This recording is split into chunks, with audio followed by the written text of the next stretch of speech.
L'approche systémique distingue deux niveaux de changement.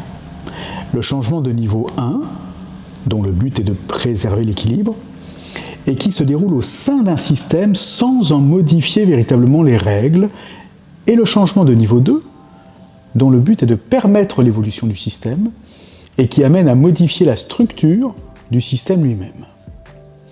Le changement de niveau 1 concerne une modification de certains éléments à l'intérieur d'un système sans que cela entraîne une évolution du système lui-même. Pour donner une analogie, c'est un peu comme appuyer sur la pédale d'accélération de votre voiture.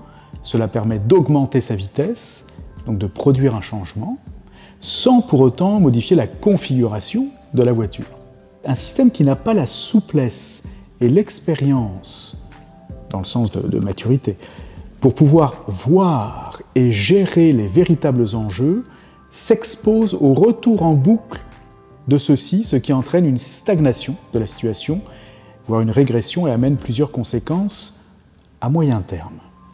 Démotivation, rétention d'informations, climat d'équipe et cohésion moins forte, baisse de la qualité dans le service client, baisse de l'esprit d'initiative et de la responsabilité individuelle, perte de confiance dans le leadership du responsable d'équipe, perte de confiance dans le leadership des responsables de l'entreprise en général. Lorsque la solution adoptée pour résoudre un conflit ou dépasser un obstacle n'est qu'un pansement qui permet de masquer les véritables manques dans la gestion de l'entreprise, les individus au sein d'une organisation finissent par tourner en rond et par perdre en efficience. On s'est simplement donné l'illusion du changement. La solution adoptée ou les solutions adoptées sont devenues le vrai problème.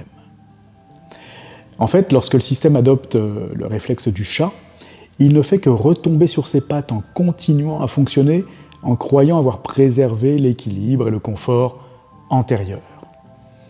Cela correspond malheureusement bien souvent au syndrome de l'autruche, qui consiste à mettre la tête dans le sable pour éviter de voir et surtout d'engager les changements réellement nécessaires pour s'adapter vraiment, et pas seulement en apparence, à la situation nouvelle, à la nouvelle donne, et relever les défis en cours.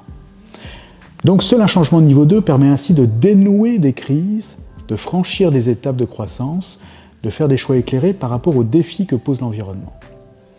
La souplesse, la capacité réactive, la capacité d'innovation, la cohésion des équipes de travail est à ce prix. Un changement de niveau 2 touche et intervient donc au niveau de la structure du système. Il ne vise pas le retour au confort antérieur, mais l'innovation et l'évolution. Il suppose la remise en question individuelle, l'évolution des règles et l'affirmation des valeurs en cohérence avec la vision de l'entreprise. C'est donc un changement moins confortable, mais plus efficace à long terme.